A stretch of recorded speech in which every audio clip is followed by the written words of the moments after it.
Okay, there we go. All right, welcome everyone. My name is Dr. Ben Becerra. You may call me whatever you want. So Dr. Becerra, Ben, whoever you want is most comfortable to you. So welcome to the online session of ADMN210. And if I could just find where I'm at. There we go. So this is what the Blackboard page looks like. And hopefully you've had a chance to look through it. Yours won't look like this because I have a lot of extra stuff that you can't see. But basically the main part is if you start over here where it says welcome, hopefully you've had a chance to look at the syllabus. If not, don't worry, I'll go over it right now. And also you're gonna see there's this pre-course survey. So it really helps me to kind of customize this class to a lot of topics that you might be more interested in. And so really, if you get a chance, please, I recommend take this pre-course survey. It is very useful, but it's not graded. So go ahead, try that.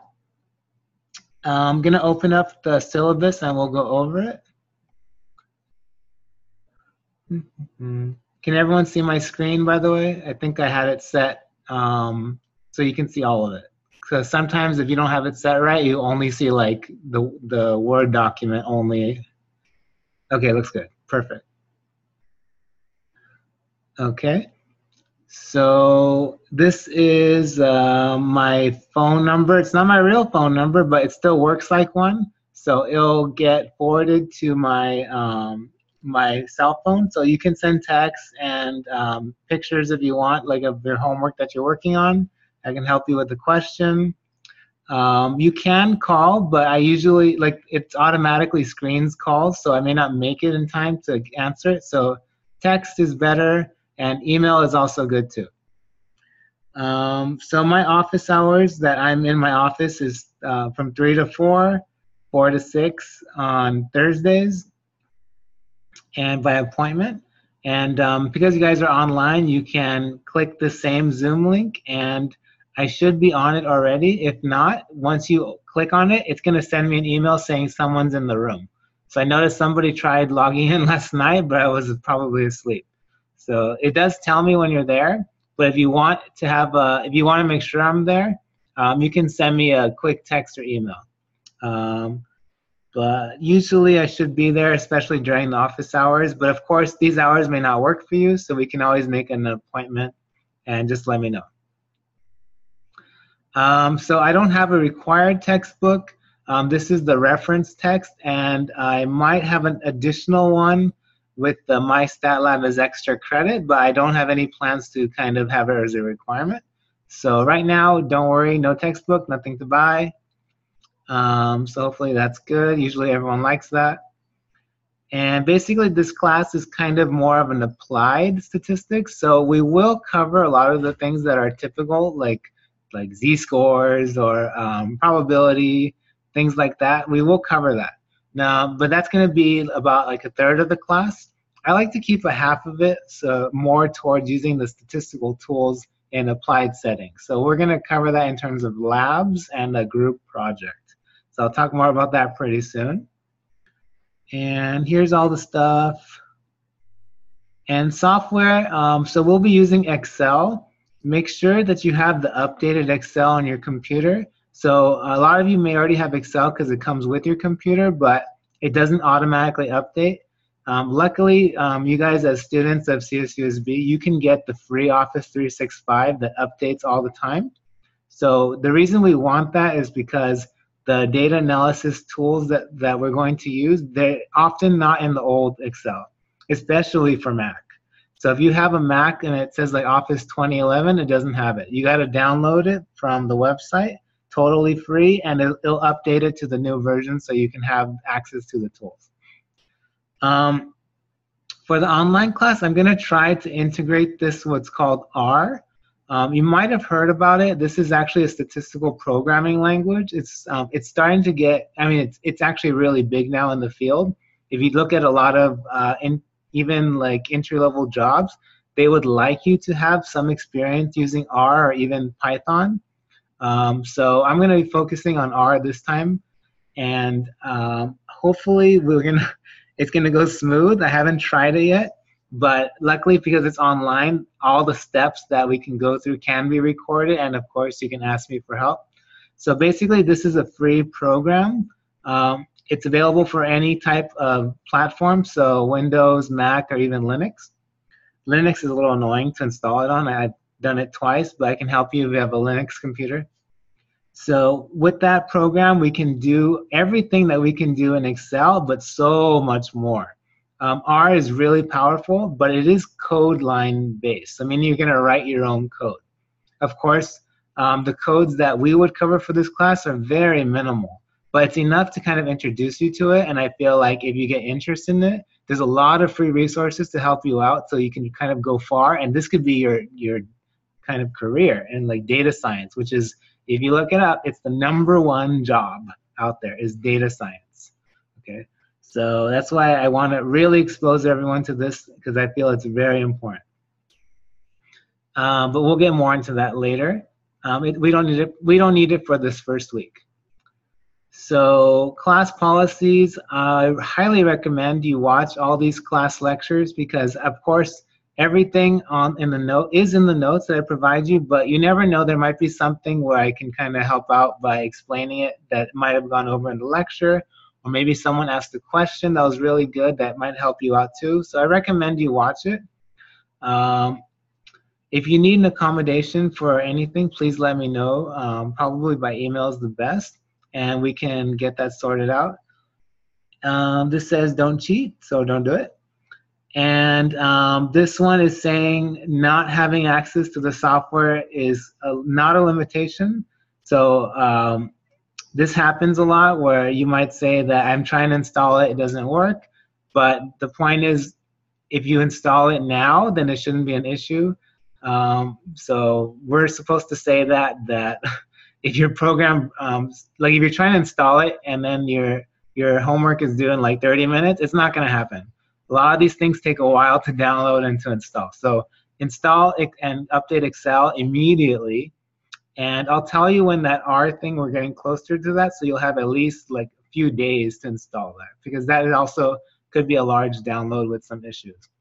So that's just something that we have to say.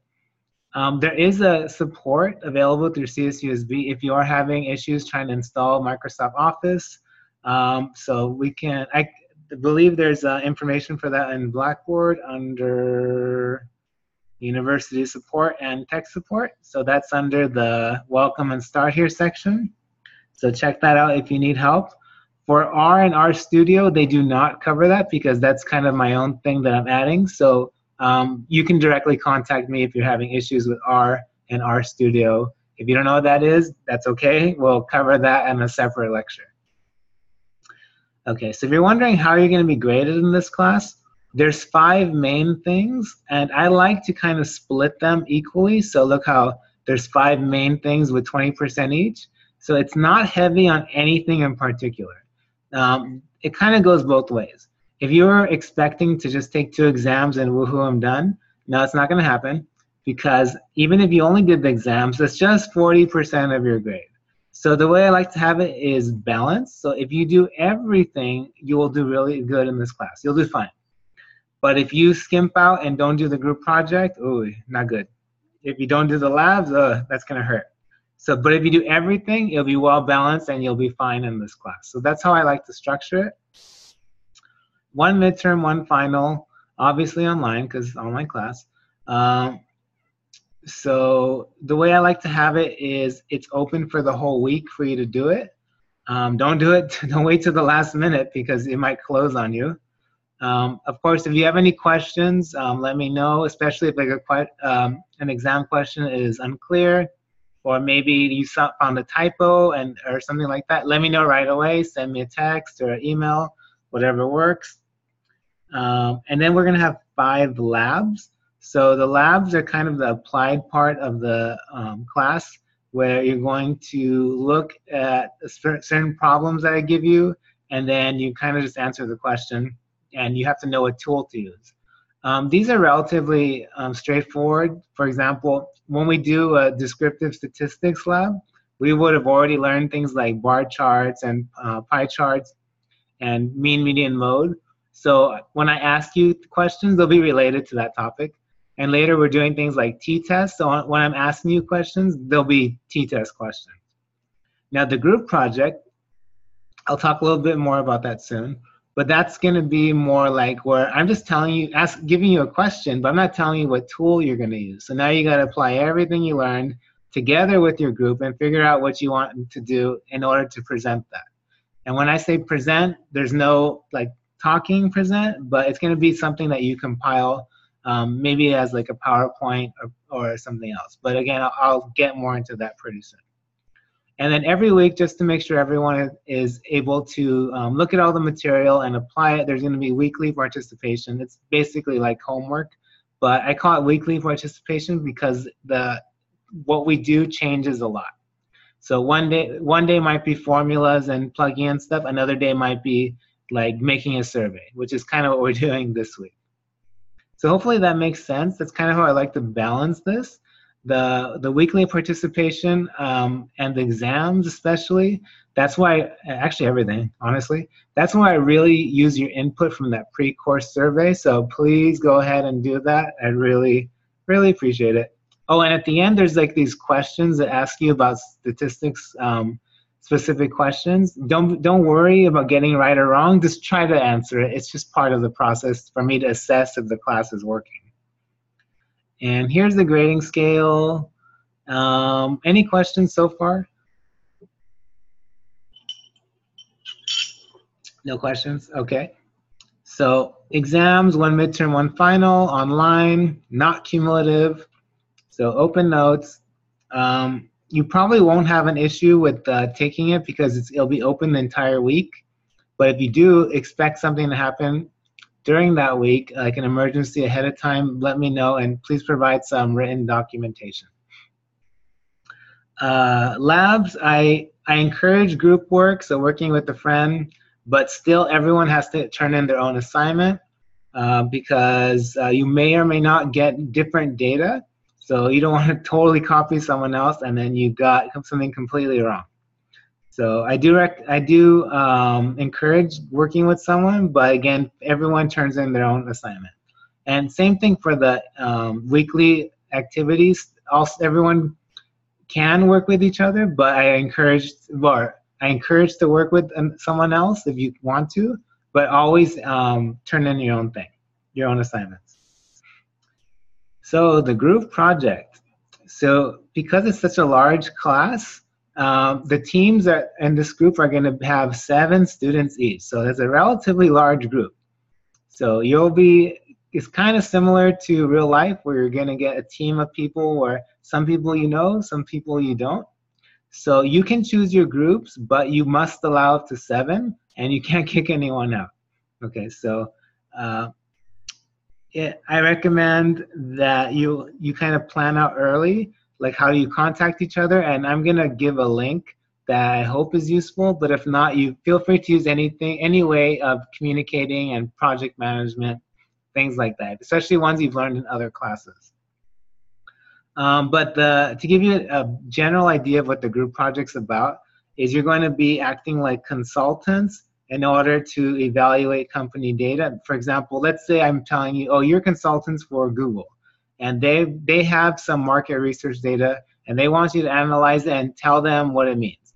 So you're going to be making this presentation after analyzing your data, and then you're going to tell Google and basically the shareholders, which are the rest of the class. So you're going to create the presentation, and then I'm going to send it to everyone, and we're going to view it and then kind of give you feedback on it. I don't want to say rate you because I'm the only one grading you, but everyone's going to provide feedback for you. Now, this isn't necessarily like a typical presentation where you stand up and then you record. This one is a presentation in any format you like. So some people have made PowerPoints or YouTubes, or some have voice, some have no voice. So some are using things like Powtoons or Canva, like all these things. So be creative. So I'll give you some extra instructions on that later in the quarter. Something new in this quarter that I want to do relative to last time, based on student feedback, is last quarter it was a gigantic project due like around finals time, so everyone was going nuts.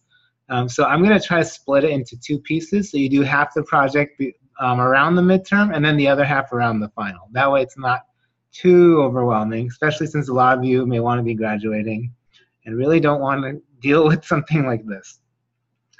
Okay, and in terms of participation, again, we want to make sure everyone is doing their own work.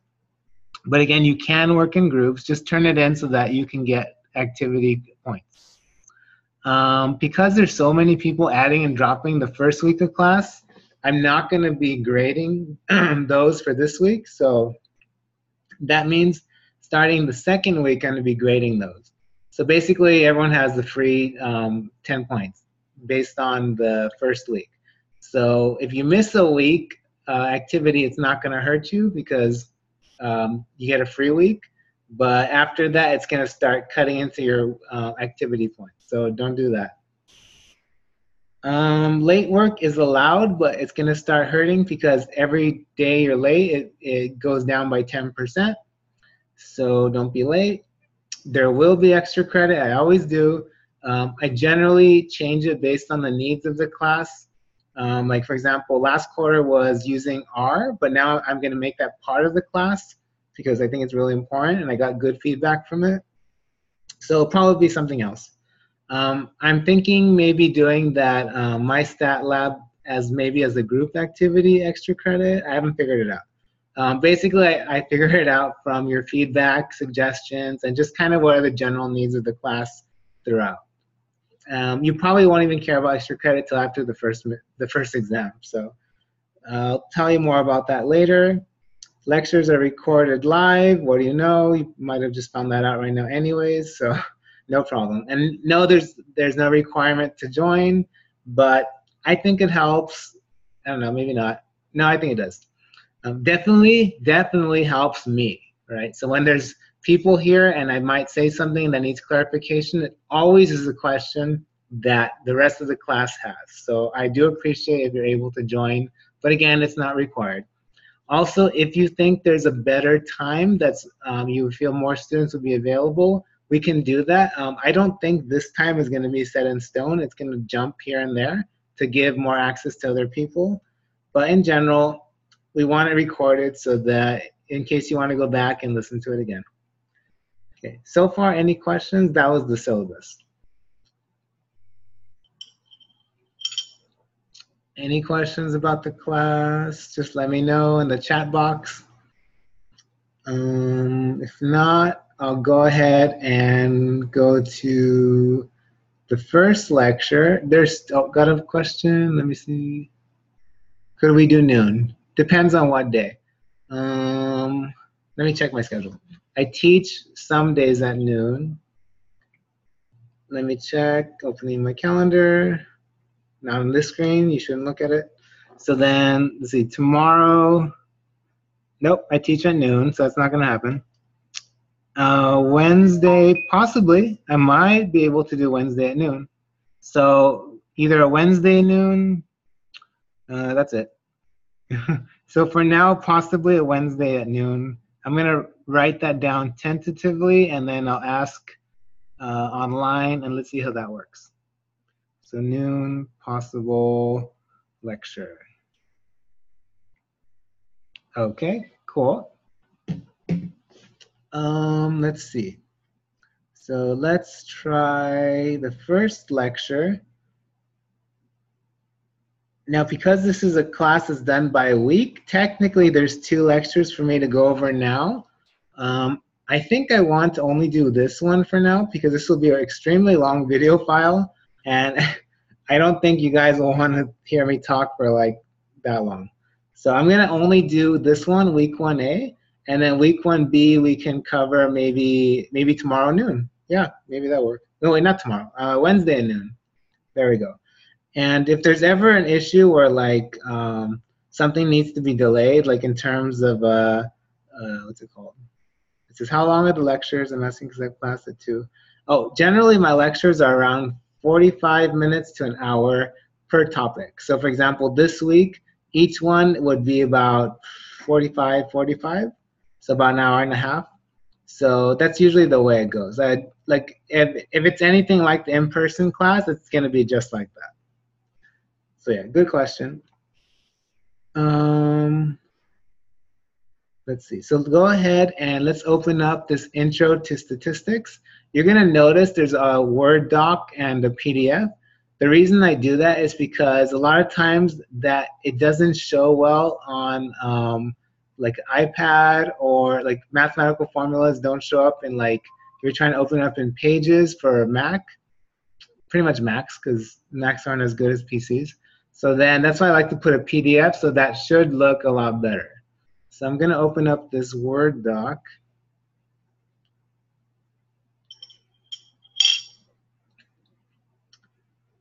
Okay. Whoops. I don't know what I'm doing. Go back, share screen. There we go. So let's talk about, well, I kind of already said this, but basically the outline of the course is, the first part is going to be kind of an intro, and then like what's data and how do you describe it. And then the next part is the typical statistics that you've heard of, like a bell-shaped curve, z-scores, and all that. But for a majority of the class, like the half of it, I like to focus on actually applying the tools for interpreting and communicating for data-based decision making. Okay, so that's a lot of like your labs and your group project. But to start, here we have intro to statistics, but you're going to notice a lot of these things, they're actually very intuitive, meaning you already kind of know what they are. We're just kind of throwing definitions on it. I don't require memorizing definitions, but more like understanding concepts. And because, especially since it's open notes for exams, it's not that useful to memorize. And a lot of times it's really hard. And I'll tell you why right now. It's because statistics is so important. Every field uses it. So every field develops their own lingo, their own way of saying the exact same thing. So even in this lesson, you're going to hear me call the same thing by 5 different names. And the reason it's like that is just because everyone uses it. So everyone just has their own name for the same thing. So that's why it's really difficult to memorize, because you just spend most of your time memorizing a bunch of synonyms. But basically, statistics deals with data. What's data? If you think about it, and this thing says a set of values of categorical, blah, blah, blah. But that key thing is that it contains some type of information you can get from it. But what can you get information from? So quantitative things, so numbers, yeah, like price is like $5, $10. That gives me information, sure. Categorical, so like maybe did you study last night? True, yes or no? So yes, one student says yes, one student says no, another yes, yes, no, no. So categories like yes or no, that provides information. Yeah, sure, so that could be considered data. What about something like, oh, I don't know, this video is being recorded. Can you watch it and collect some type of information from it? I would think so. Or maybe you're going to go on social media and start posting on someone's wall or whatever. And then I don't use social media that much, so I'm going to probably sound dumb if I try to explain it. So can you get any information from that? Yes, you can. So basically, you might see that data is kind of everywhere. It can be basically anything that you can get information from. Now, how do we learn from that data and then measure it and control it and kind of communicate all the types of ways it can change? Well, that's the field of statistics. That's kind of what we're doing right now, or learning about. Now, the field of statistics, that's very broad, but basically it deals with not just the science, but also the art of collecting your data, analyzing it, and also presenting and interpreting it. So we're going to cover just a tiny bit about collecting data, not a whole lot, because that you're going to get more in like market research classes that really specialize on survey design, if you take it, but more so on analyzing, presenting, and interpreting it, especially presenting and interpreting it. So that's kind of the point of doing the group project, because I want you to see if your audience is going to be a shareholder, are you going to be throwing out things, and you'll learn what these mean. Are you going to be saying like the p-value is less than the significance, level of significance because it's 0.01 and all these things that in general people don't know or care about? No. So while you'll be interpreting that, the way you present it really depends on your audience. But the way you analyze it depends on the way you collected it and what type of data it is. So we're going to first start with talking about types of data. So that was the field of statistics, involves all that stuff. But what about an individual statistic? So you hear that a lot, like give me a statistic about students. You might say like 80% drink coffee or something like that. So you just heard me give a single number, a percent, 80%, in order to describe a group of people or things. So that's giving it an example of a statistic. So a statistic is a number when you're trying to describe a group of people or things. So if you had to describe all student grades, like at CSUSB, with just one number, that's all you got. How do you do that? Is that even possible? Well, you might think, oh, I can get the average GPA for all students, and there you go. You just use a single number to describe all the grades for all students. So that's what we can use. That's what a statistic is. By the way, if any questions at any time, just go ahead and in that chat box, let me know. If you have a long question and you want to talk, then no problem. We can unmute you and then you can talk to the world. So if I wanted to split the field of statistics into two pieces, we might say that there's descriptive statistics and inferential statistics. So we already know what a statistic is. So what's the field of what's the subfield of descriptive statistics? Well, basically it's using statistics to describe, right? So again, for descriptive statistics, what is that? We're pretty much just using statistics to describe. And how do we describe things? Well, kind of like up here, like we can say like the average GPA or the median GPA, or maybe we can give percent of students who like coffee, or maybe instead of just giving all these numbers to you, I can show it to you on a graph. Maybe a pie chart and show like, oh look, 80% like coffee, 20% don't, something like that. So describing is both visual and using quantitative ways, which we'll talk about soon in the next lecture. But before we go there, we should first figure out, well, how do we describe our data?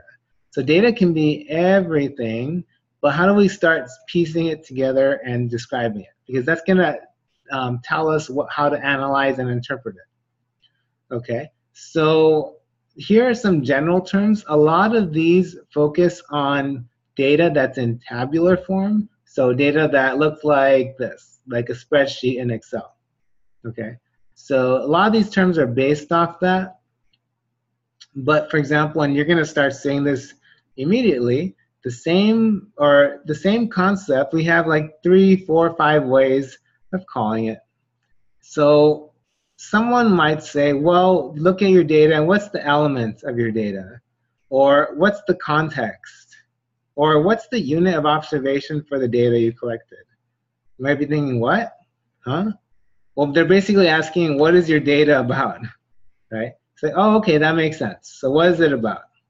So hopefully the data that you are using will be self-explanatory what it's about. If not, well, then that person or whoever made it did not do a good job of presenting it.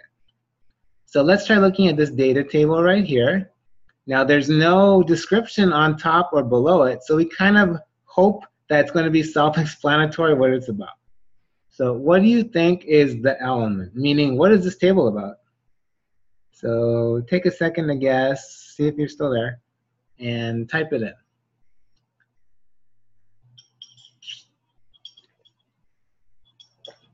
What is this showing? 5 seconds. Nope. Okay, no problem. So pretty much what it looks like, well, I'm seeing order numbers, names, album download, gift, the price. Oh, you know, it kind of looks like these are different purchase order or orders for downloading songs, right? Downloading albums and how much it cost them, what area code this customer was from. So it looks like this is about customer information for people who bought music online. That's basically what it looks like, right? So we could be wrong, but that's the best that we got based on the information here. What would have been a better way in order to present this information? So if you really want the audience to understand what it's about, you should probably have a table header or some captions below that further describe it. So already you're seeing the importance of presentation and statistics. You can do all this work, get all this data, but if you don't have a good way of presenting it, it's not going to go anywhere. And let's see. So how about we have something called variables? What does a variable even mean? Something that varies, right? So it's basically going to be, if you look here, name. Is this the same name every single row? No, right? So the name varies. The name is a variable. Price, is this the same price for every single row? Nope. So price varies. So price is a variable. So if you notice, oh, the variables are in the columns. Couldn't I just call them columns? Yep, you can. So you could have called them variables. You could have called them columns. Now, if you ever use Microsoft Access or in some other different areas, they may not call them columns. They might call them fields. Oops, fields. So if I ask you how many fields do you have, you might say, oh, what do I do? Oh, wait, field, that's just another name for a column. So, okay, I have 1, 2, 3, 4, 5, 6, 7, 8, 9 fields, 9 columns, 9 variables, okay? So that's how you might be able to describe your data, 9 variables, 9 columns, 9 fields. And don't forget, columns go up and down. Column up and down. Now, what about if someone says, how many records do I have in my data table? Well, what's a record? Well, basically every time there's a transaction, that's 1 record, 2 records, 3 records, 4 records. Oh wait, I'm noticing that I'm counting what now? I'm counting the rows. So when someone asks how many observations, how many records, or if you're in healthcare, it might become like cases. So now you notice I'm just counting the rows.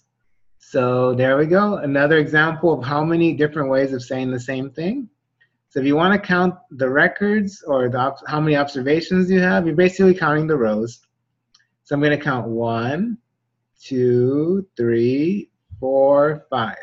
5 rows, 5 records, 5 observations. Wait a second, why didn't I count this first one? Wasn't that one?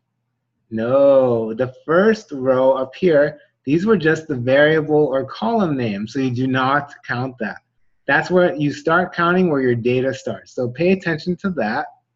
That's going to be a little issue if you're used to looking at Excel. So for example, if I go to Excel over here, and if I have a variable like, I don't know, grades, temperature, what else can I ask? Happy and study. Okay, so let's say we have grades. I'm just going to make up some grades, like 10. This is not this class. This is totally random. Okay, and then temperature, I'm just going to borrow it. Oops, same thing. So clearly not California. We're getting 36 or 10, maybe in the mountains. So, and then maybe someone's going to ask, oh, that's California, 100.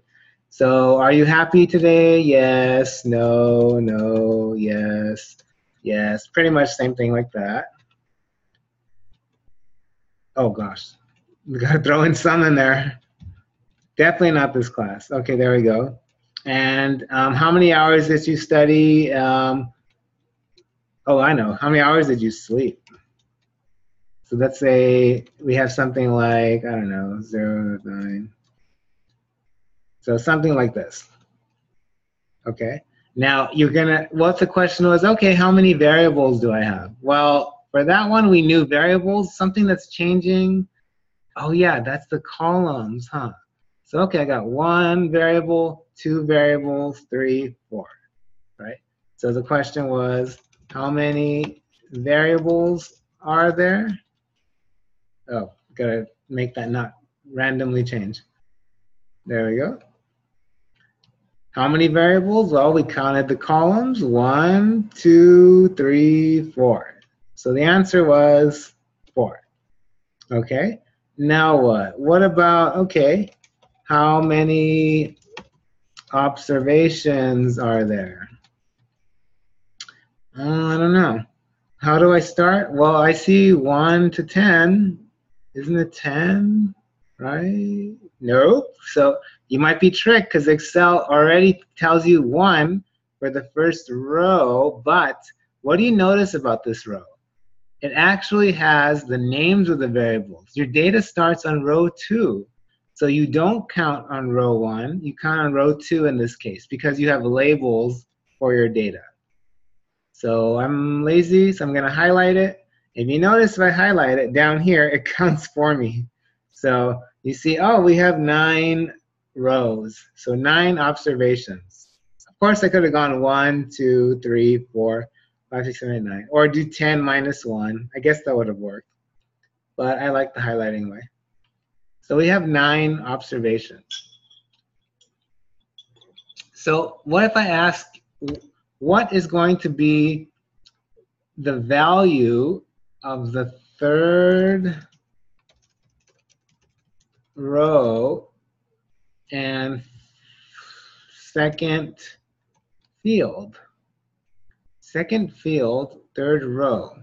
So third row, is it 1, 2, 3? Nope. Remember, data starts on row 2. So it's really 1, 2, 3. So I'm somewhere here for the third row. And field, what was the field again? Oh yeah, that was a column, yeah. So 1, 2, so the value of the third row and the second field, oh, it's talking about this cell right there. It's talking about 42. Because the value of the third row and the second field, that's just telling you what's the cell at row 3 and column 2. So that's going to be 42. Okay? So hope that makes sense. Any questions so far?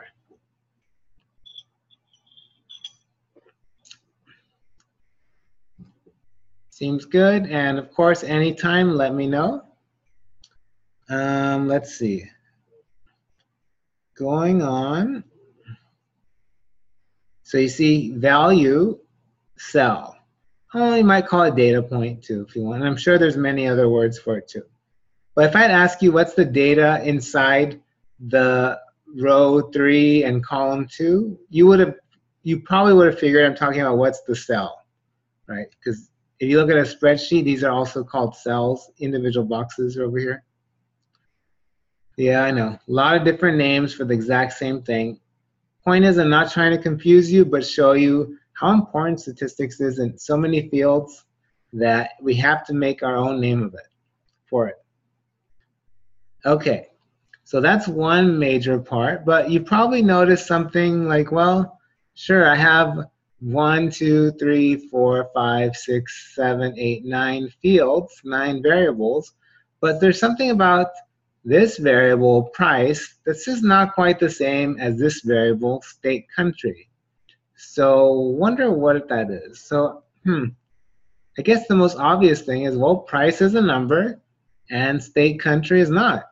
It's some kind of category, right? So if we want to start talking about what's the type of variable that we have, we might call it categorical, or we might call it, if it's a number, quantitative, right?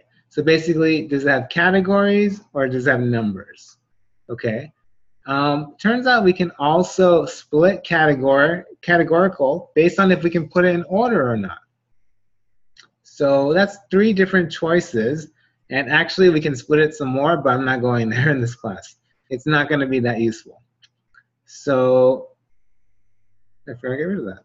So I have this chart down here that should help us figure out what kind of variable each one is. So let's start by using that chart on price. So see, price is a bunch of numbers. So $5.99, $10.99. So variable type, what is it? Well, first question, is it a number? Yep. Do these numbers represent categories? No, it's just prices like $7.99, $5.20. So they're not categories, they're just numbers. So no, then you're at a quantitative variable. Then you're done. You know what kind of variable type it is. So that's how you might use it to find a quantitative variable, a number. So that seems fine. What about this one? Yes or no? Is it a gift? Yes or no? So, okay, yes or no? Is it a variable? Is it a number? No, it's not a number. Okay, so we know it's a categorical variable for sure, but it seems like we have 2 types of categories. One where you can put in order, or one you cannot put in order. So there's something called nominal and ordinal. Now basically the way to distinguish them is you ask the question, can you put it in order? And the way we define order is you need at least 3 categories, because yes, no, no, yes, it's all the same. True, false, false, true. There's not really any difference in there. There's no real order, especially in terms of statistics, unless you have at least 3 categories. So what was that? It was yes or no. Was it album down? No, gift? Yes or no? How many categories is that possible? I only think 2, because yes is either a yes or a no. So do we have at least 3 categories? No. So can we put it in order? No, no. So nope. So that's kind of how you distinguish it. You're asking yourself the question, can you put it in order? No, then it's nominal. Nominal. Now, if you can put it in order, then it's ordinal. Got it? Okay. So what's something that can be put in order? So let me make one. Let me just copy all these to a new sheet. And let's say we have something like rate this, I don't want to say this class. I don't know. Sure, why not? Rate this class. So then, or not this class, but another class. Definitely not this class. So you might say it might be difficult, easy, neither easy or difficult. Okay? So let's say we have things like that. So how many possible categories do you see here? I'm seeing it's either difficult, easy, or neither easy or difficult. I see 3 categories only. Okay, so if we were to go to this thing, so is it a number? No. So it's categorical, but what kind of categorical? Well, can it be ordered, and do we have at least 3? Well, we do have at least 3.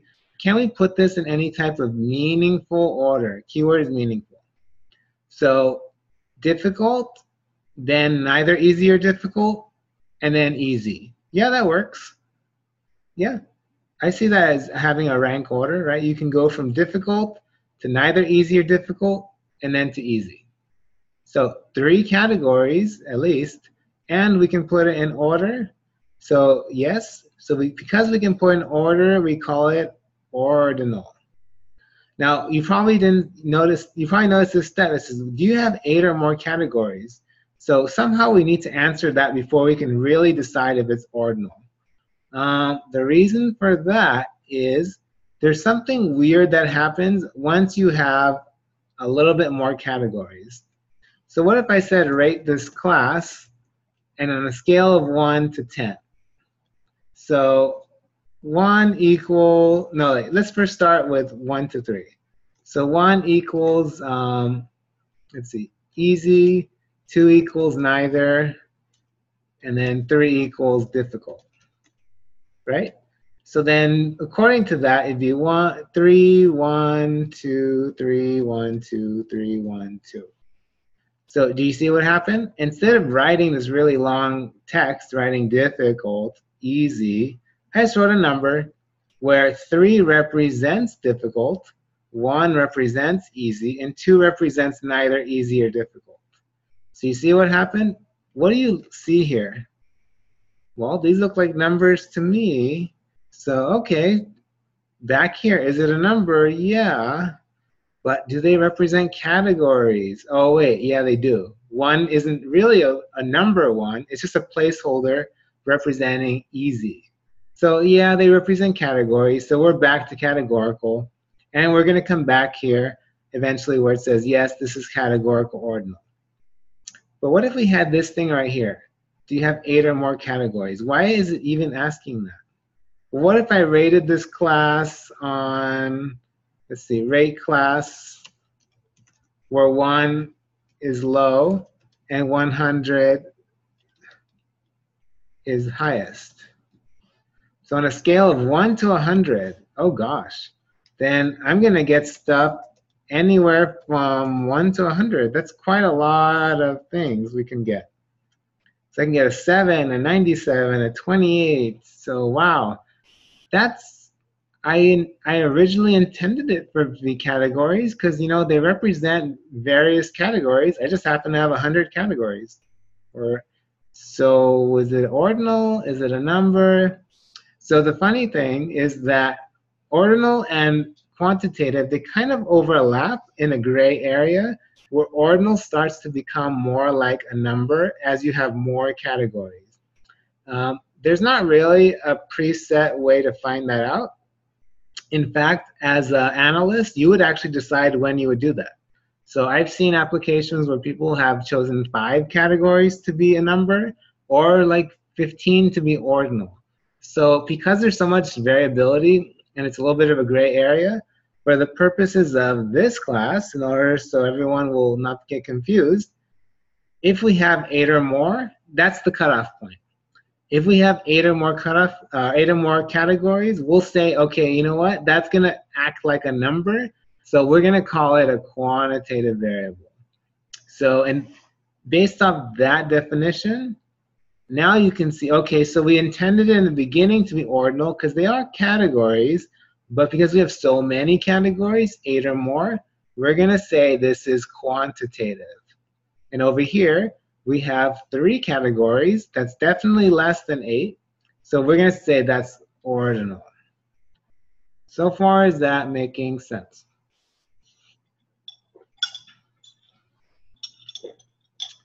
Okay, hope so. Do stop me if you have any questions, but that's basically how we can decide what these things are. So your grade is going to be just like this.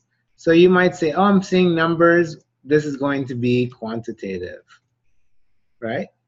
Oh, that thing is changing. Let me make it not change.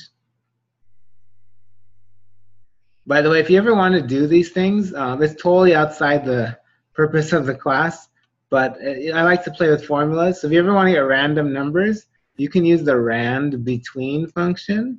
So you notice it returns a random numbers between the numbers you specify.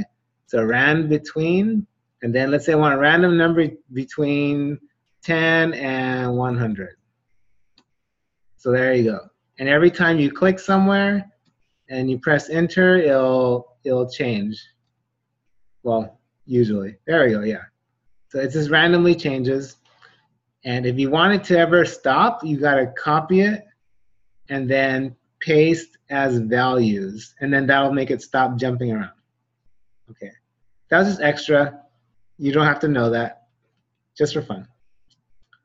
Okay. So that one's quantitative. What about temperature? So I'm seeing numbers again, right? So temperature could be anything, any kind of number. So that's the number, quantitative. What about the next one? Happy, yes or no? That didn't work. Happy, yes or no? Can we use that as a number? No. Yes or no? That's going to be a category. And 3 or more categories? No. So that means it's going to be nominal, right? So when you say nominal, I already know you mean it's categorical nominal, but if you want, categorical nominal.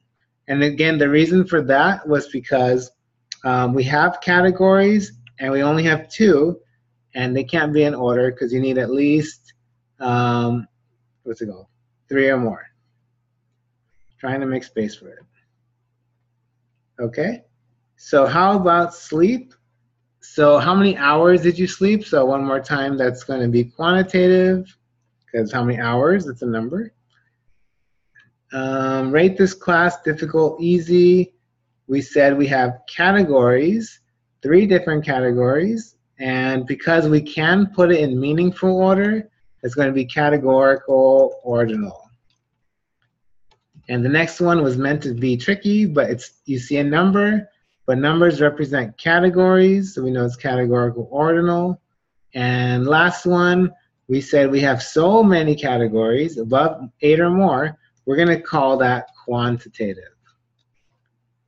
You might have heard me say meaningful order. What is that? Isn't any order meaningful? Well, let's see. So if we go back and just again look over here, order number. Okay, that's kind of like your student ID. This is our numbers. Can I put it in order? Well, yeah, I could, but what does that mean? It doesn't mean anything, actually. These are just like IDs. And generally, when you can't put IDs in order because it just doesn't have any meaningful order. So even though you see numbers, technically these are all categories without order. So these are all, if there's no order, then it's nominal, right? Okay, good. Just wanted to point that out. May or may not be on your activity. So here's some more examples of different types of variables that you can get asked. So the very most common one you get for ordinal is the Likert or Likert scale, where it's like strongly agree, agree, disagree, strongly agree. So these are all categories you can put in order. So what about flipping from one type of data to another? Can I do that? The answer is yes, but you should be very cautious. The reason I do that, oh look, oh sorry, one second. What type of variable do you think a YouTube video would be considered? Is it a number? No. So it's got to be some kind of category. Guess so. But can I put a video in order? Not really. So it's nominal, right? And basically any unstructured data is going to be nominal. That was just kind of like a food for thought question. Okay, but anyways, so you can convert between data types, meaning I could jump and make this price. I can convert that to an ordinal or a nominal if I wanted to. How do I do that? Well, let's see. And instead of price, why don't I say something more like rate this class, right? On a scale of 1 to 10, rate this class. So maybe I'm getting it 1, 2, 7, 5, 3, 3. Not this class, of course, never. 6, 8, something like that, right? So rate this class. Okay, so these are the values I get. So 1 is low, 10 is high. It's like, oh, not so great. Uh-oh. Well, I'm not going to report it like this. I'm allowed to change what I want. So maybe I'm going to say, you know what? I'm going to rate this class and then say in terms of high or low, right? Or maybe good or bad. I'm the analyst. I could do that. So great. Now, maybe my definition of good or bad is, you know what? I think 3 or more, that's good. So sure, bad, bad, but good. Good. Wow, they love me. Wow, they love me. So what do you know? So now when I go ahead and I make a graph or I try to report, I'm going to say, you know what? Majority of the class, in fact, 70% thought that this was a good class. You know what? That was very effective. I think I should teach again for the rest of the year. So you see what happened. The question was, can I convert data types? So I have from 1 to 10. So this was a number. Although they represent categories, we have 8 or more. So we have quantitative. And here we have 2 categories, good or bad. So then what was that again? If only 2 categories, you can't put that in order. So that's nominal. So it's categorical, nominal. Okay, yeah, we're done. Do you see any problems here? Maybe ethical problems? Yeah. So this is when people like, or this is what causes people to say that statistics is a bunch of lies. Because look at what I can do with that. Wow, I can just totally distort the data and describe another picture instead of showing the actual data. So that's not good. You can kind of cheat with it. Another thing you can do is, what if someone said like they just didn't answer the survey, so it was blank or it was undecided, and then you know what? I define that as good, right? In my definition, and maybe somewhere down here, I could write good was defined as like that, and then of course it's gonna look something like really tiny, like 2-size font. See, legally I'm fine, I wrote it there, no problem. But see what happened? We're kind of distorting the data. So the take-home point is don't do it. It's unethical, not good. Let's say you even did it ethically, but what happens if you convert the data and then, whoop, it's gone, because you may not keep the original data anymore.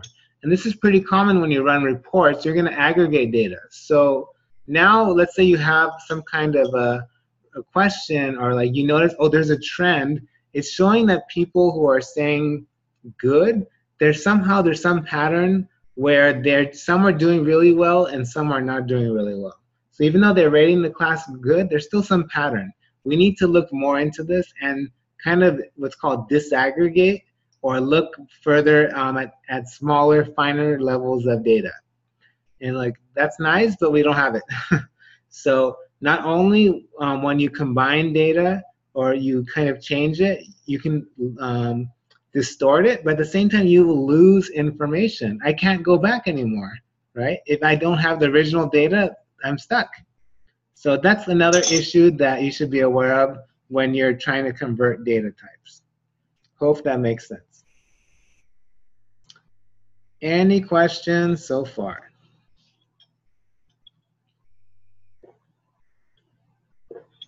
No questions? Almost done. So the last part of this lecture is just gonna kind of touch a little bit on what inferential statistics is, and this is gonna be the second half of the class. But basically what inferential statistics is, when we first talk about using statistics to infer, basically trying to draw conclusions about some kind of population characteristic. What is a population? Well, basically a population is anything and everything of what you're interested in. So if I'm trying to find out grades of CSUSB students, then my population is all CSUSB students. Or maybe you want to find out when you're doing like market research survey, like what people think of like Coke or Pepsi. Well, all customers who would buy Coke or Pepsi would be your population.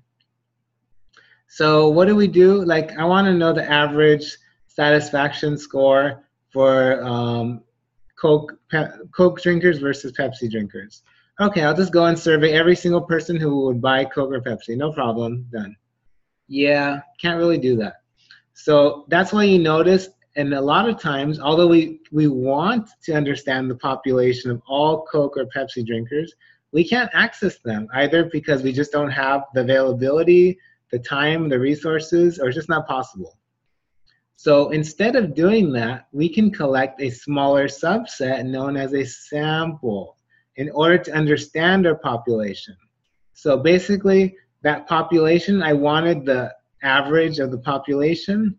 We might call that a parameter because that parameter, it defines what the population looks like. But because we can't get that, we base it off a subset, and we describe that using a statistic, which you've already heard what that is. So specifically, a statistic is talking about a sample, parameter, population. It's nice that they start with the same letter so you don't confuse them. Okay, so in general, these are all the Coke and Pepsi drinkers. There's no way you can access them all, so you pull a smaller subset known as a sample, and then you collect that data, you perform your data analysis. In this case, it'd be average satisfaction score. And then, okay, you know the average of your sample, and you're going to infer that that's what all people must be thinking, right? So that's how market research kind of works. So you have a question like, I wonder, like, what is the satisfaction score for like Pepsi?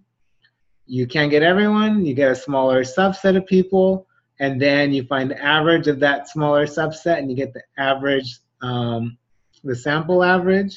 And then you must make an inference and say, well, I guess all people feel the average Pepsi score is like 7 out of 10. So that's kind of the way inferential statistics works at its most basic. It definitely has a lot of fine tuning. I mean, this is an entire field that we're talking about. In fact, there's probably multiple fields within here. So that's the very simplified way. You're probably already thinking, how can you make one sample kind of reflect an entire population? Well, there's a lot of tweaking, a lot of different methods, but that's basically the gist of how it works, right? So we'll talk about the tools for getting this, but like I said, we don't talk a whole lot about the collection part because that's an entire different course. But hopefully you are getting interested already by me talking about it, and you're gonna go look it up and then get really interested, I don't know, get a certificate and all that. That's it for this lecture. I'll show you what the activity is that corresponds to this part. So if you can think of a question right now, go ahead and ask me it. So the activity is going to be under content and class activities. We were just in lecture notes. Oh, really quick. If you notice in lecture notes on my side, I have like all the lectures. You're probably thinking, can't I just put them up so that you can start doing everything right away? And the reason I don't is because I always change them every quarter depending on how things go, interests. You never know. In general, that has worked very well so that it kind of is more customized to like the specific class that I'm teaching. So again, please do that pre-course survey. It really helps. Content, class activities. The first one is going to talk about creating a Qualtrics survey. So basically what I want you to do is create a survey. And the second part I'll talk more about in another one. And you probably can already start doing this without me because there's so many videos. But I'll go ahead and talk about it anyways. You know, I'm kind of tempted to just keep going because the next lecture is kind of short. Yeah, it's kind of short. Probably like 10 minutes. Because the second part is mostly activity. Do you mind if I just continue on with the second part? It's pretty short. I see no no's. Okay, so I guess we'll continue. So the second part is just getting a little bit more into categorical variables. And honestly, it's going to be nothing new that you haven't already seen. So watch. I'm opening this thing. Already, this is not new. You've seen it. But we're just going to focus on describing the categorical variables. So nominal and ordinal. So already I can tell you, all right, let's say we have the question like, did you sleep last night? So you have yes and you have no. Should I get an average of yes and no? No, it makes no sense. Maybe I can tell you how many people said yes, how many people said no, what percent people said yes, what percent people said no. So that's basically it. So when we deal with categorical data, we care a lot about the count, so frequency, how many people said something, as well as what's called the relative frequency, which we'll see pretty soon, which is basically the percent. So count and percent, that's what we care about when you see a categorical variable.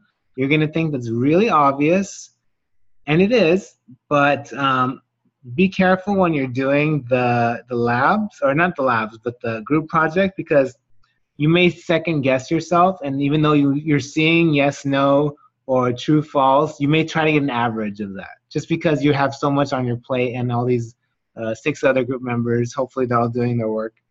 But do consider that if you know it's a categorical variable, like yes or no, or that's a nominal, or maybe you have like strongly agree, disagree, then you should be trying to get a count, so frequency, as well as a percent. Okay, so don't be getting averages.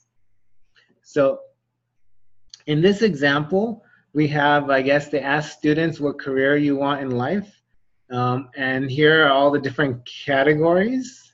How do I know they're categories? Well, I can't, these definitely aren't numbers, scientist, military officer, etc. So no averaging. Can I rank these in meaningful order? I think no, because I don't think a doctor is better than a scientist, is better than anyone. So I would say no, no meaningful order. So we're at nominal. Now we know it's quantitative, so because of that, we're going to be summarizing or finding our statistics as counting them, the categories, or finding the percent. So counting how many people said doctor, so 1, 2, 3, 4, 5, 6, 6. Scientist, how many people said they want to be a scientist? 1, 2, 3, 4, 5, 5. Does everyone see where this is coming from? This should not be new. That's why I said this is a relatively short lecture. I will not have you count by hand because it's super tedious. I'm not going to give you small data sets. I'm going to give you data sets of at least like 100 in there. So I don't want you counting by hand. It's ridiculous. But if you notice, you see each category from here has been summarized by how many people said that answer. So this is a table showing the frequency. Therefore, this is known as a frequency table. That's it. So a frequency table is a table that shows you the frequency or how many of each person said each category, right? So this is not your data. This is a summarized version of your data. So this was your data, and we summarized it using a frequency table.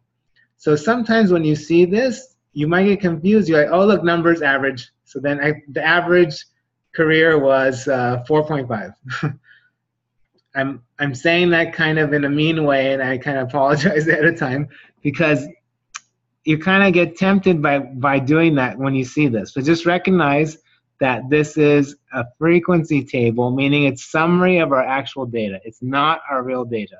So these are our categories. Still no order. This is nominal. So don't get averages. Please ask me if you have any questions too. I shouldn't have been so mean. I'm sorry. So then next part is going to be looking at what's called relative frequency. It's basically the percentages. Okay. So it's relative frequency. Why is it called relative? You still see how many people said each one. So 6, 5, 5, 3, 1. But you notice it's 6 relative to the total number of people, which was 20 people. See? So 6 relative to the 20 is 0.3 or 30%. So relative frequency, that's a general term for when we use percents. The reason we don't call it a percent is because it's only a percent when you multiply it by 100. The word percent, I think it's Latin, and it even sounds like Spanish, like per 100. So you have to get the relative frequency per 100. So you multiply by 100, right? So that is how you can summarize a categorical variable, either the frequency table, so how many, or a percent with a relative frequency table. So any questions on that?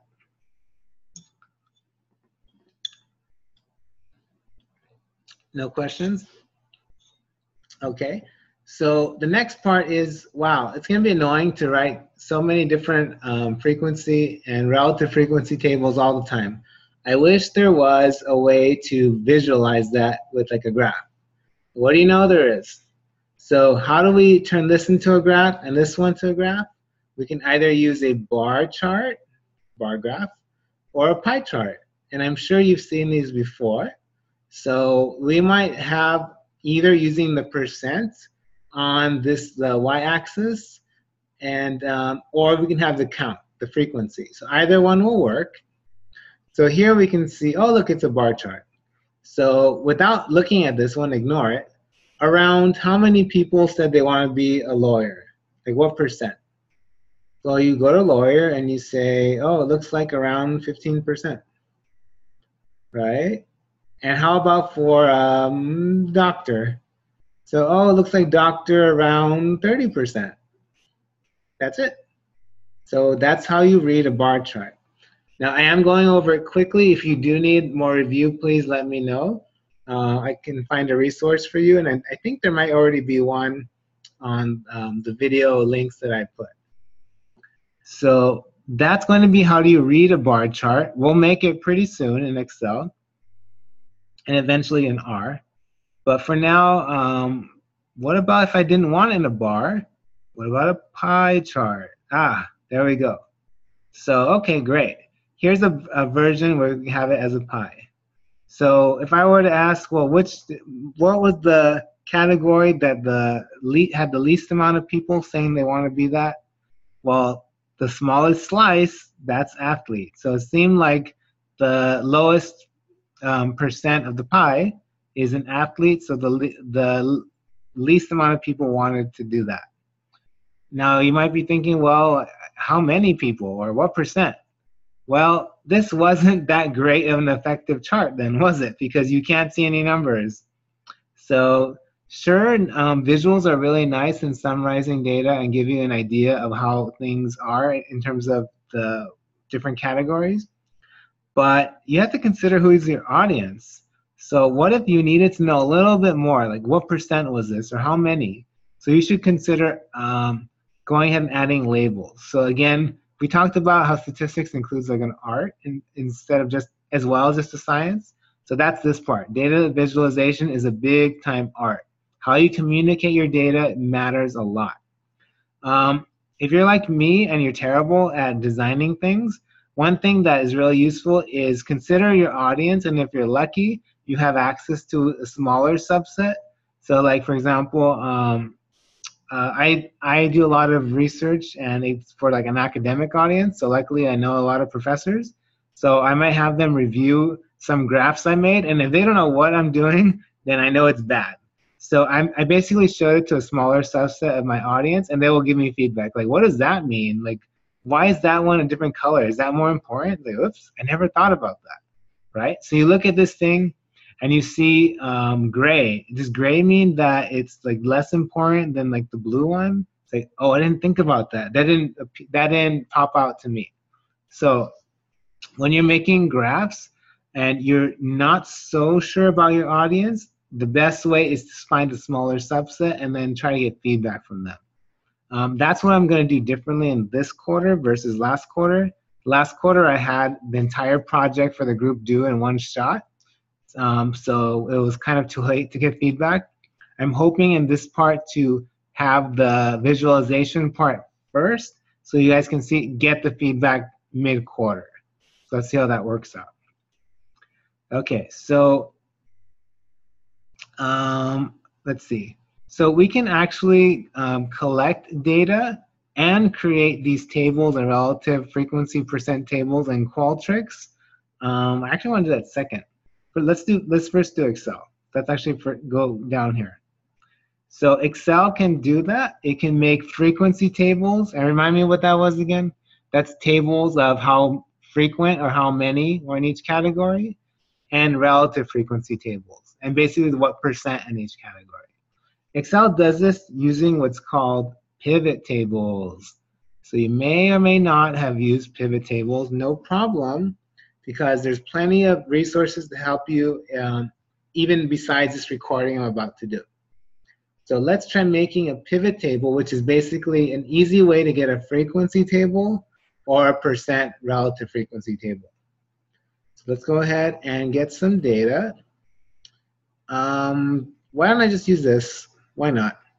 So remind me again, I can use frequency tables and relative frequency tables. Was that for quantitative or categorical? Categorical. So I gotta make sure I'm only doing this on categorical data. So would I do that on this one, rating class? No. I would not run a pivot table on, my friend just texted me something, sorry. So I would not run a pivot table on this quantitative data, only on categorical data. So I'm going to go ahead and just to make it a little more clear, put it on another sheet.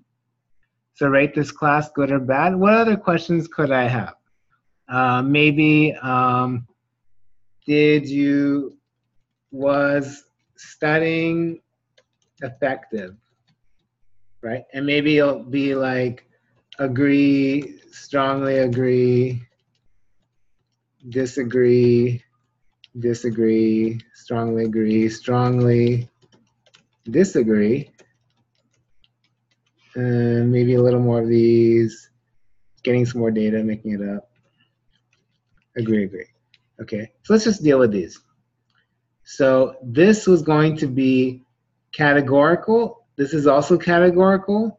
This one's only 2 categories, so as a review, that's nominal. And this one's 4 categories, and I can put it in order, so it's ordinal. So it will work for either one, because this will work for any categorical. So in Excel, and then this is on a PC, on a Mac, it'll look pretty similar. But basically, we want to go to Insert, Pivot Table. So Insert, Pivot Table. And if you had already clicked somewhere inside your data table, it should pick up where it is. So I'm going to click on Insert and then Pivot Table. And you notice it figured it out. This is my data. It highlighted it all. So usually Excel's pretty good at finding it. If not, you got to highlight what all your data is by clicking on this one, and then go ahead and highlight all your data. Okay, so that's the same thing. And when you're ready, you just click OK.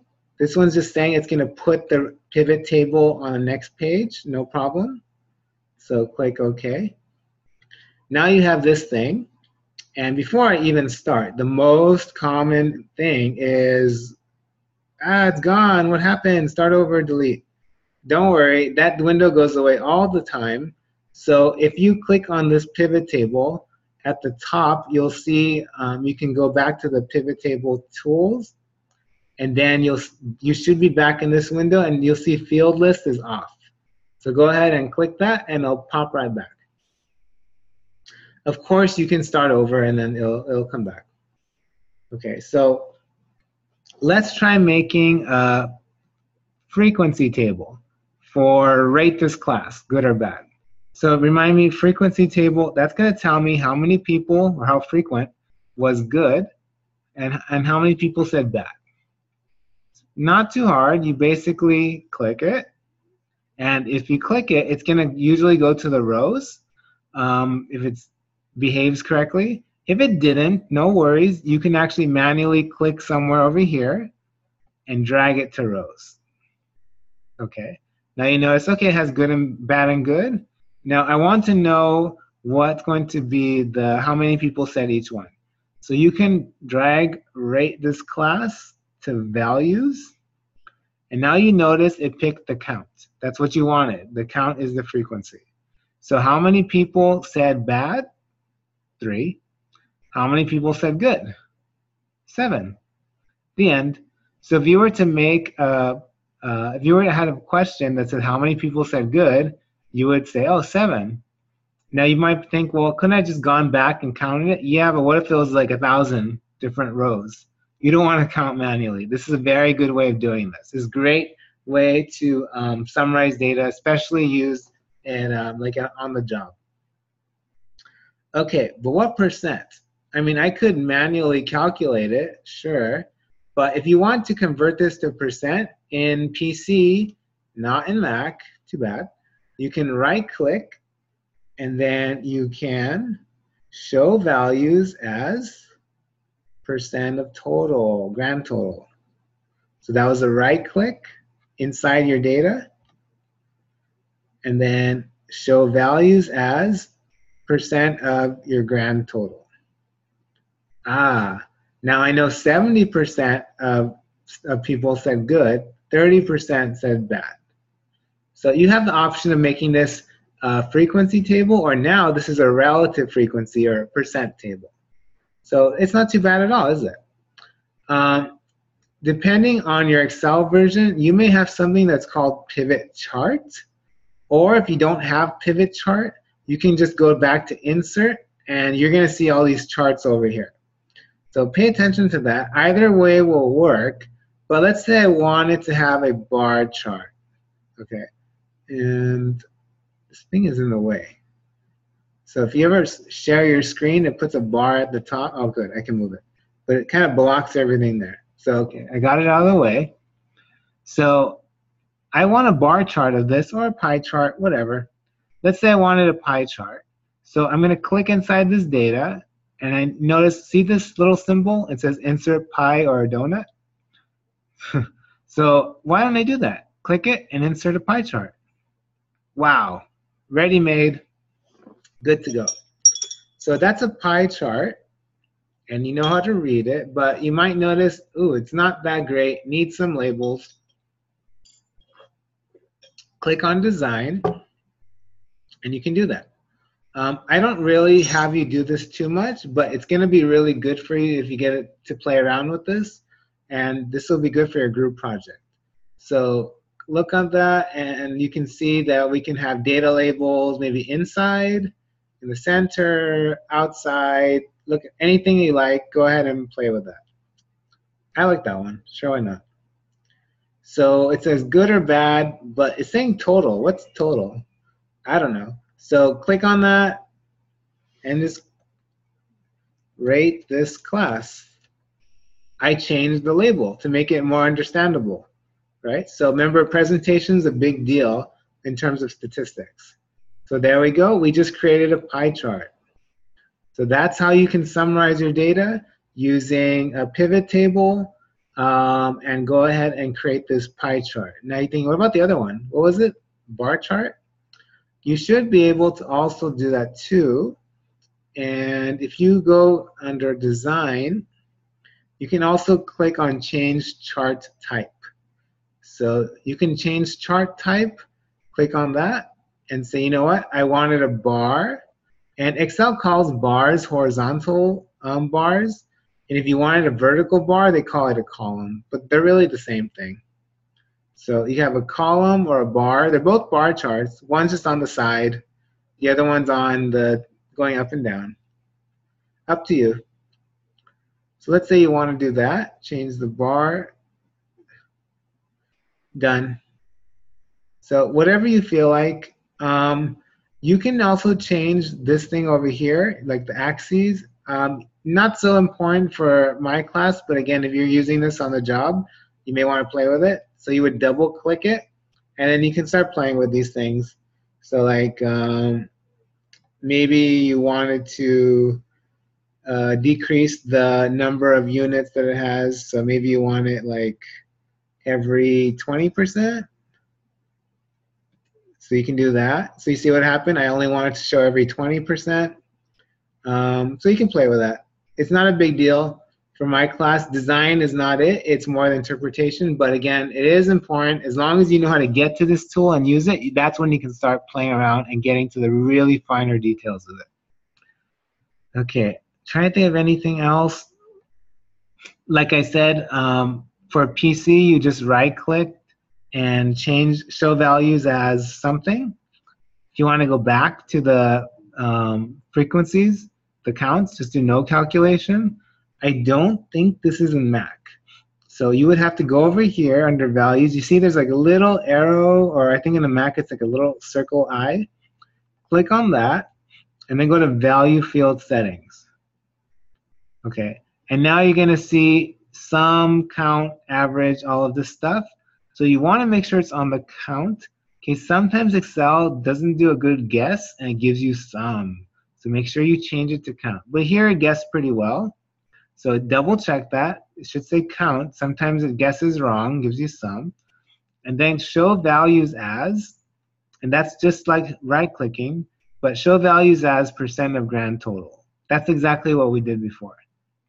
So now it changed it back into %. So from what I understand, the Mac version doesn't let you right click. You have to go to this section and then do it manually. I think that's the only other thing. There's one more. I'm going to go ahead and get rid of the class one, rate class. So unclick, gone.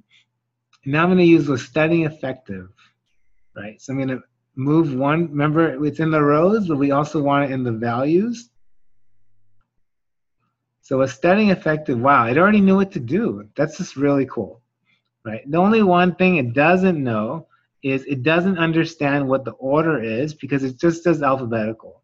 So it thinks agree is higher than disagree. So I just wanted to show you this.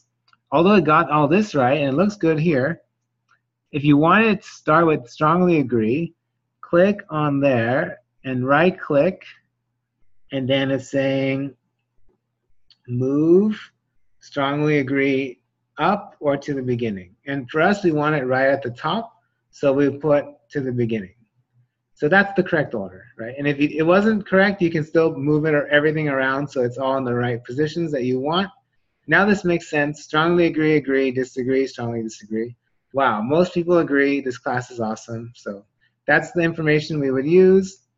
Again, maybe you don't care about 2.5 people.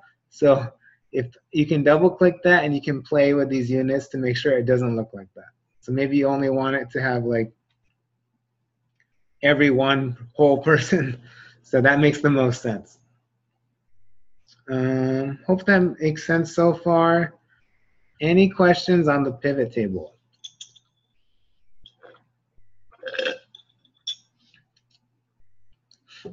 No questions? Okay, and if you go to the video and resource directory, it's going to have a list of all the stuff that we cover. So if you need any kind of refreshers in Excel, go ahead and click on this one. It says all the essentials. I know there's another class for Excel. I think it's admin, no, IST something. But this one's going to have all of that too in case you need a refresher. And this is everything that I just talked about in, for pivot tables as well as more graphs. But when you're getting a graph, make sure that you go ahead and you have to summarize it first. So I'll show you.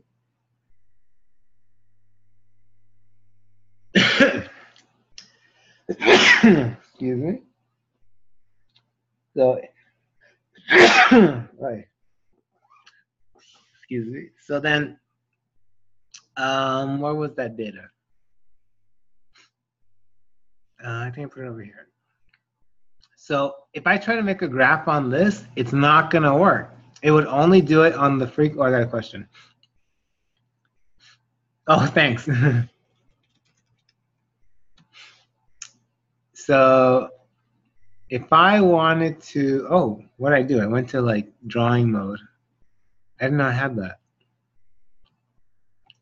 I have to play with that sometime.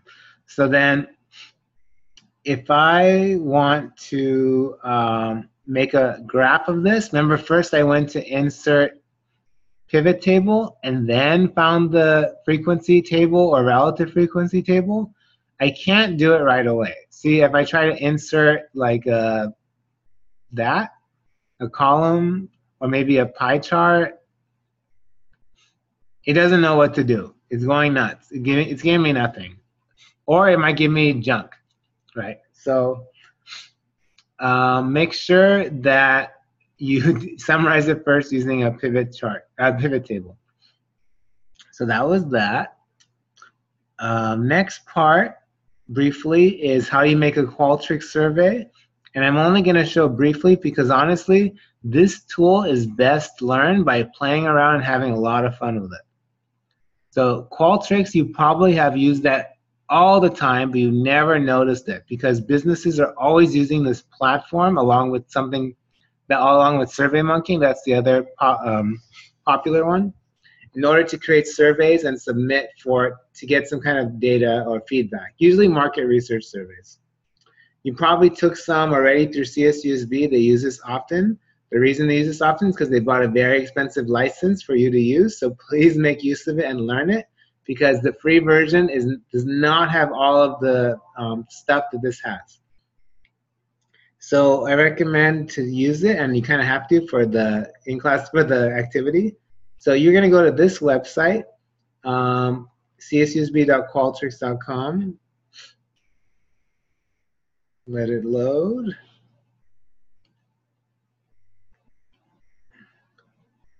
And log in with your ID. Good thing you can't see that. Oh, sorry. Doesn't like that browser. So csusb.qualtrics.com.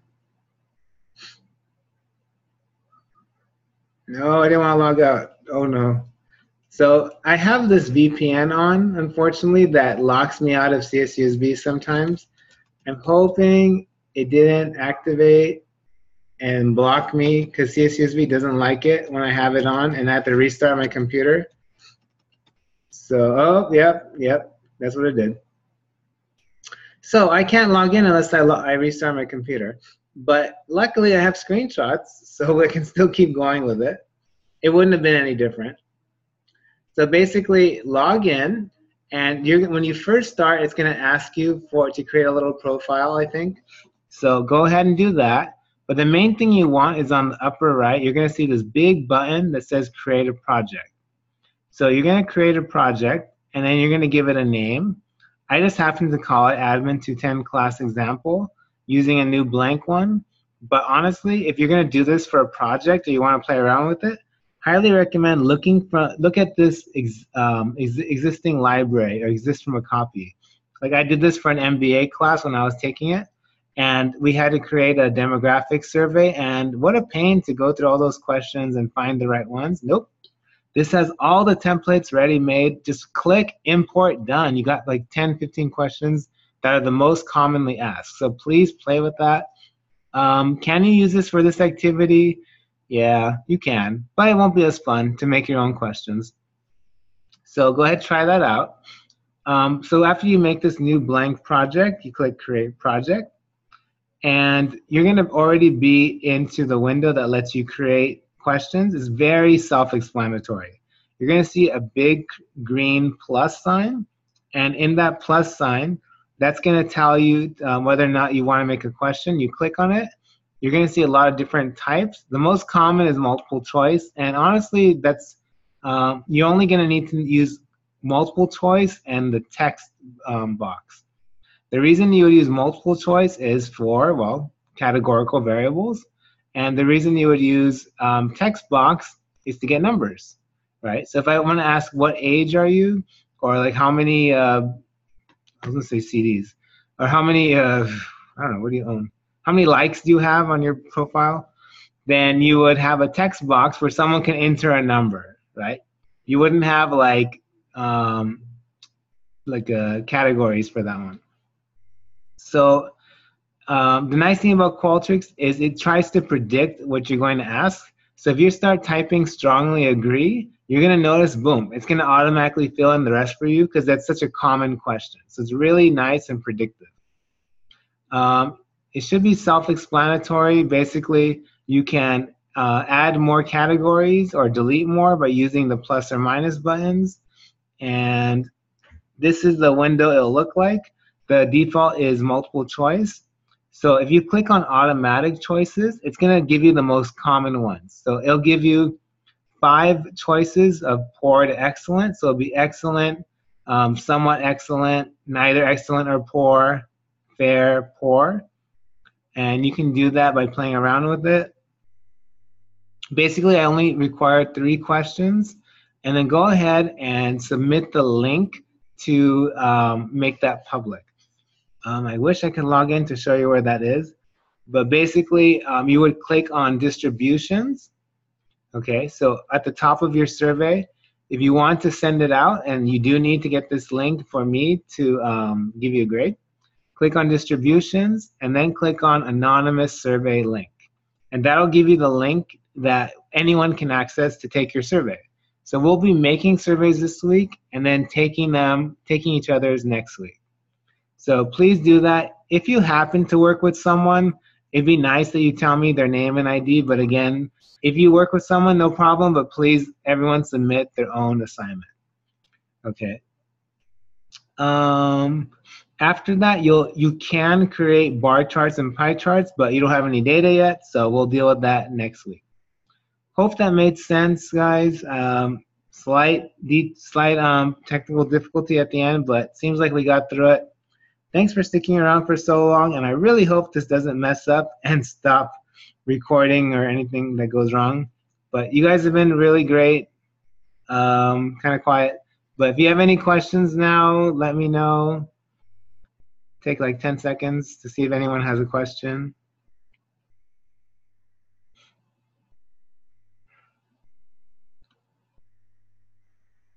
Any questions? See, that's okay. I gotta play with this sometime.